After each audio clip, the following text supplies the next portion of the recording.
አላህ የረገመው ሰው ከዚና ውጭ አይመቸው። የኢማን መገለጫ አንዱ ከዚና መራቅ ነው። በነገራችን ላይ እስልምና ውስጥ ትልቁ ወንጀል ኩፍርና ሽርክ ነው። ከሱ ቀጥሎ ሰው መግደል ነው። ከሰው መግደል ቀጥሎ እስልምና ውስጥ የመጨረሻ ዋነኛው ወንጀል ዚና ነው። ዚና ማለት ያልተፈቀደለት የግብረ ስጋ ግንኙነት ማድረግ ማለት ነው፣ ሐላል ያልሆነ። ይሄ አንደኛ መተው የሚቻል ነገር ነው።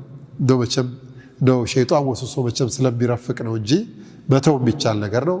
ሁለተኛ አማራጭ ያለው ነገር ነው። ግን አላህ የረገመው ሰው ከዚና ውጭ አይመቸው። አላህ ደግሞ ወለዚነ ሁም ሊፉሩጅሂም ሓፊዙን ብልቶቻቸውን የሚጠብቁ ሐራም ላይ የማይወድቁ የሆኑ ሰዎች ብሎ ኢላ ዐላ አዝዋጅሂም በባለቤቶቻቸው ጋር ሲቀር አው ማ መለከት አይማኑሁም ወይም እጃቸው በተቆጣጠረችው ማለት ገዝተው የራሳቸው ያደረጓት ባሪያቸው ስትቀር እሷን ችግር የለም። ፈኢነሁም ገይሩ መሉሚን እነሱ ተወቃሾች አይደሉም ብለዋል። ፈኢነሁም ገይሩ መሉሚን ፈመን ብተጋ ወራአ ዛሊክ ከዚህ ሌላ የሚፈልግ ሰው ካለ ፈኡላኢከ ሁሙል ዓዱን ይሄን የሚሰሩት ሰዎች ድንበር አላፊዎች ናቸው አለ አላህ።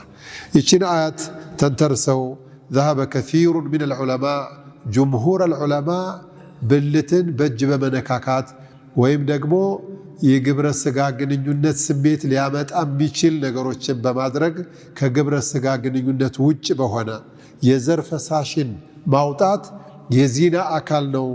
ደሊላቸው ፈመን ብተጋ ወራአ ዛሊክ ፈኡላኢከ ሁሙል ዓዱን ከጋብቻ ውጭ በሆነ መንገድ የፈለገ ሰው ድንበር አላፊ የሚባለው እሱ ነው የሚለው አያት እስቲምና የሚባለውን ወይም ደግሞ በእጅ ነካክቶ የዘር ፈሳሽ ማውጣትም ሐራም ነው የሚለው ደሊላቸው የጅምሁሮቹ ይሄ ነው።